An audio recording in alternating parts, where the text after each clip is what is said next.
Olá, pessoal. Vamos aqui seguindo com o vídeo das obrigatoriedades, né? Quem é que está obrigado pela instituição normativa a declarar o imposto de renda? Conforme eu falei no outro vídeo, esse vídeo eu vou explicar aqui pausadamente para você que está obrigado, que não tem como fugir, tem que declarar. Se você não assistiu o outro vídeo anterior a esse, é o vídeo que eu falei das novidades na declaração do imposto de renda 2023. Falei questão de prazo, questão de restituição, pagamento dos tributos, enfim. Vá lá se você não assistiu, se você caiu aqui nesse vídeo de paraquedas, e assiste lá, porque esse vídeo é uma continuação desse vídeo 1. Então vamos lá. Quem é que está obrigado a declarar o imposto de renda nesse ano de 2023? Ainda sem reajuste, né?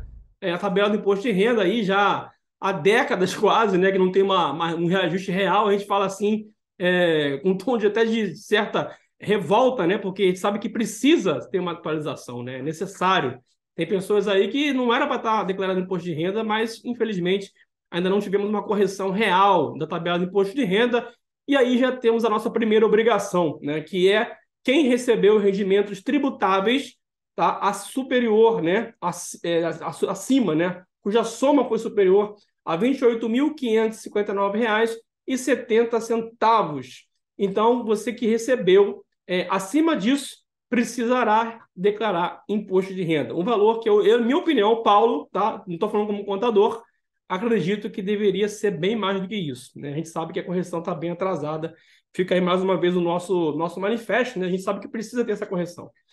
E aí, segundo ponto, quem recebeu de rendimentos isentos e não tributáveis, distribuição de dividendos como sócio de empresa, participação de capital, né, investimentos, enfim, dividendos são isentos, não tributáveis, mas precisam ser declarados se foram acima, né? A soma do exercício foi acima de R$ 40.000, tá?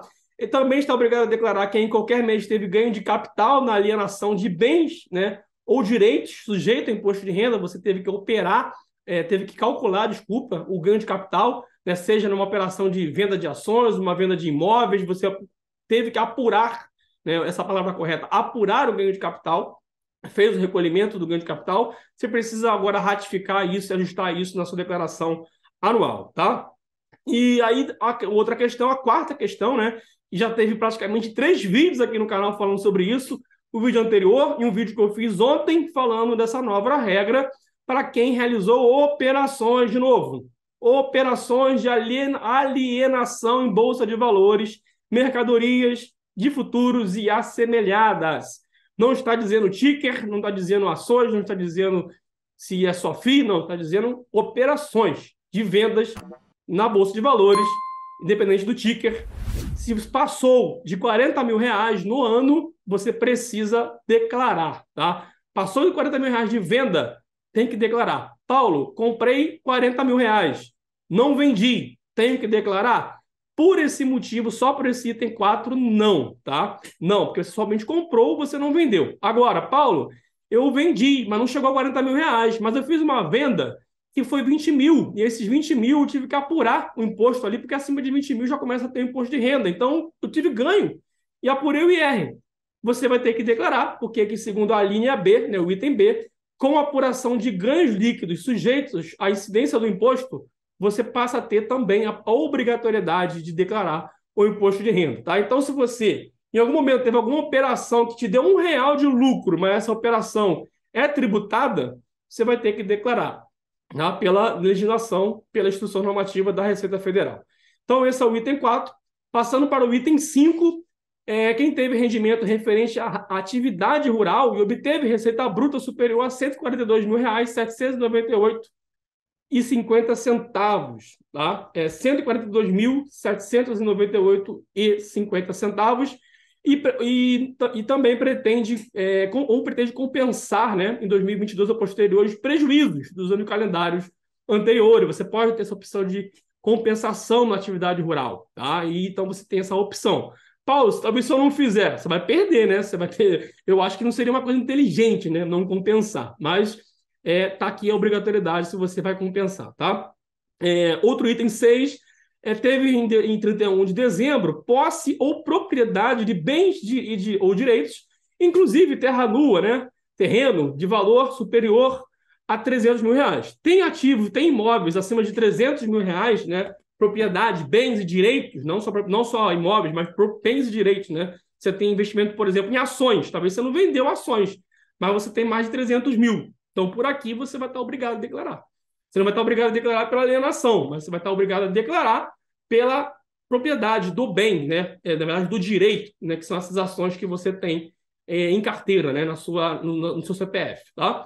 Então, item 7, passando aqui, passou a condição de residente no Brasil em qualquer mês. Nessa condição se encontrava em 31 de dezembro. Isso confunde muita gente, porque muita gente não saiu do Brasil ainda. Mas Deus queira que um dia você saia para tirar aquele ano sabático, ou aqueles 2 anos, ou um novo projeto de vida. O que vai acontecer é, você quando sai do Brasil, eu, por exemplo, quando saí, morei na Venezuela 2 anos, eu fiz uma comunicação de saída do Brasil. Depois eu ratifiquei essa comunicação numa declaração de saída definitiva e fiquei lá 2 anos. Por quê? Para que o meu rendimento na Venezuela não fosse tributado no Brasil. Muitos países não têm essa opção. Por exemplo, Estados Unidos, se você é residente fiscal lá, é americano, você vai ter que declarar lá o resto da vida. Você não tem saída fiscal lá. Mas no Brasil você tem. Então eu deixei de ser, vamos dizer assim, fiscalmente brasileiro, né? Continuei brasileiro, obviamente, mas deixei de tributar como brasileiro. Tributei lá nos padrões da Venezuela.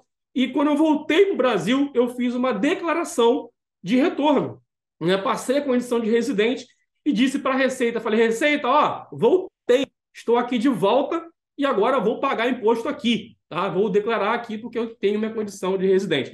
Tem algumas questões aí de residente, tem dificuldade em relação a ter conta, isso deve mudar, temos um novo marco cambial que foi, né, sancionado, começou agora em 2023, mas tem muita coisa ainda que precisa ser implementada. Então, tem alguma dificuldade, sim. Posso gravar um outro vídeo sobre isso, se você desejar. Comenta aqui abaixo.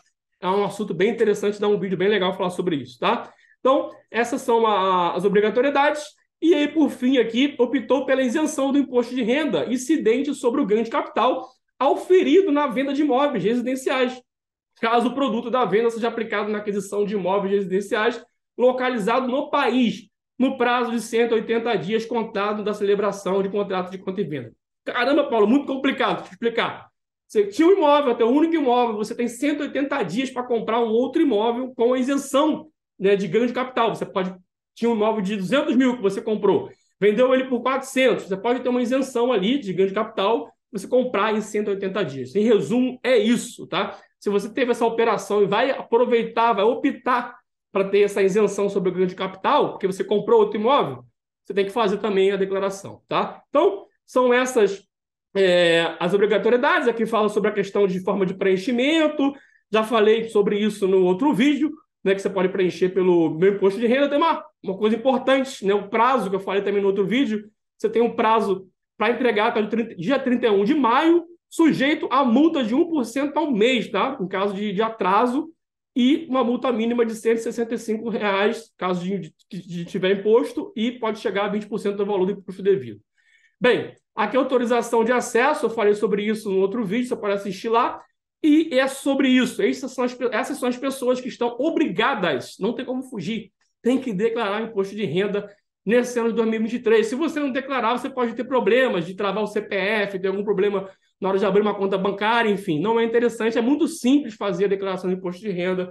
Se você tem dificuldade, aqui embaixo tem um contato da nossa empresa de contabilidade que pode te assessorar, você pode contratar uma consultoria com preço bem acessível, né, com relação à tua realidade tributária, cada um tem um cenário diferente, e a gente vai de forma personalizada te atender. Vai ser um prazer, né? Nosso time está aqui para te atender, vai ser um prazer poder te ajudar, tá bom? Bem, compartilhe esse vídeo com o maior número de pessoas possível, sempre é um prazer enorme estar aqui com você, compartilhando conhecimento. Te vejo no próximo, fique com Deus, tchau, tchau.